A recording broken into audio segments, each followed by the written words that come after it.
Hello friends! Today I'm going to tell you about the movie Miller's Girl. Cairo has recently turned 18. Her parents love traveling abroad, which is why she lives alone in a large house. But literature always saves her from boredom.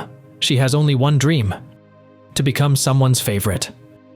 Today, something new will happen in her life. She will be able to meet a writer just like herself, her teacher Jonathan, who found inspiration in this remote town. Cairo arrives at the class earlier than anyone else, which surprises Jonathan, and he asks where she lives. They exchange details of their lives. Jonathan is impressed that Cairo has read the entire curriculum. Cairo jokingly says she likes it a bit rougher. Then Winnie enters the office and takes her friend to talk.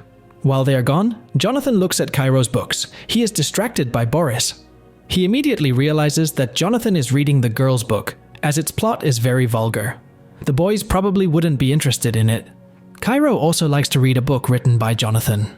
He lives with his wife Beatrice, who is also a writer. He tells that his student reads his book.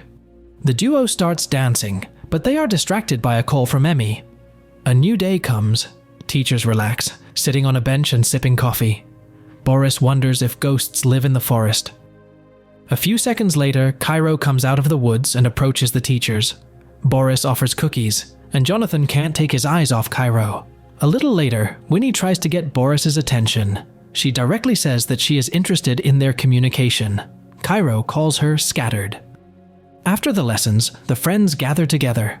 Cairo admits that she finds it difficult to find a topic for her future book. Winnie suggests experiencing a moment that will help find a topic for writing, such as intrigue with the teachers. The problem is that none of them had serious relationships. Winnie wants her first encounter to be with Boris. Cairo also needs to understand that Mr. Jonathan looks at her differently, but Cairo denies it. Throughout the day, she reads Jonathan's book. During classes, they can't take their eyes off each other. Jonathan asks her to come to him after lessons, and Cairo's mind revolves around the same desire, to get all of his attention. A little later, Jonathan decides to dance a bit, but Cairo distracts him. She promises not to tell anyone about his infatuation. Jonathan suggests going to a poetry club. Maybe she'll like something there. He has read her latest work and she really liked it. Cairo is burning with embarrassment and explains what her work was about. Jonathan wants her to write a story in the style of her favorite author. Cairo accepts the task, adding that she has fully read his book, after which she repeats some phrases she liked the most. Jonathan doesn't even know what to say. Cairo interrupts the awkward pause and asks for forgiveness. Suddenly, Winnie enters the office, and the duo finishes the conversation. Today, the teacher and Beatrice visit the cafe where Winnie works. Boris jokes with the girl, and Beatrice wonders how beautiful the girl who read his book is. He replies that she is very smart and unique. Beatrice decides to declare that Jonathan is not a writer. He chose the job of a teacher. After that day, he never wrote a new book. The next day, Cairo attends the literature club, and she feels that this day will be very important for her. Jonathan is glad to see her. A boy comes on stage and reads his work.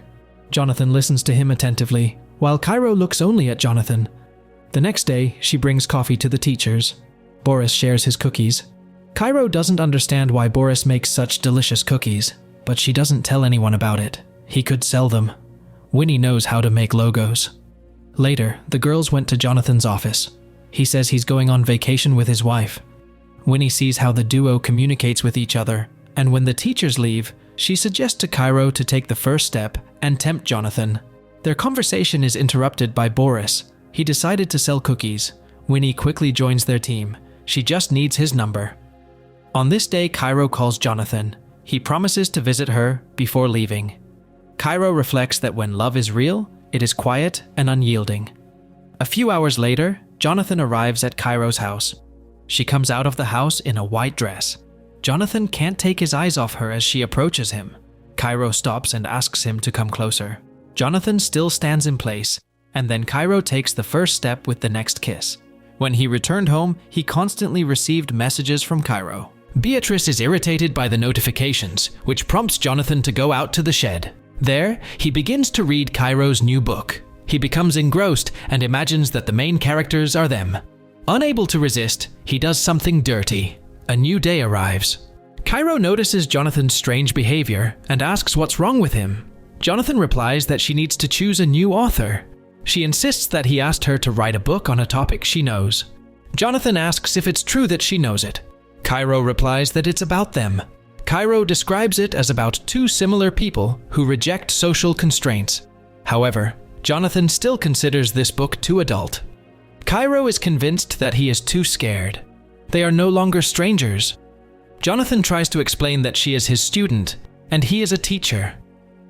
Cairo still wants recognition that the work is good. Jonathan just doesn't want to admit it. She calls Jonathan excessive but lacking ambition. He could be much better, but right now he's irresponsible. Before leaving, she leaves her story in the administration box. In the evening, she meets with her friend. Winnie asks if she likes Jonathan. Cairo calls him imitation sushi, but she still loves him. Meanwhile, Beatrice learns about what his student wrote, but he doesn't tell her who the story was written about. Beatrice manages to convince him to tell about the works. Cairo suggests Winnie write to Boris, and she does. He comes to visit Jonathan's family. Beatrice notices Boris texting someone, but he won't tell her with whom. The conversation reaches another level, and Boris puts away his phone.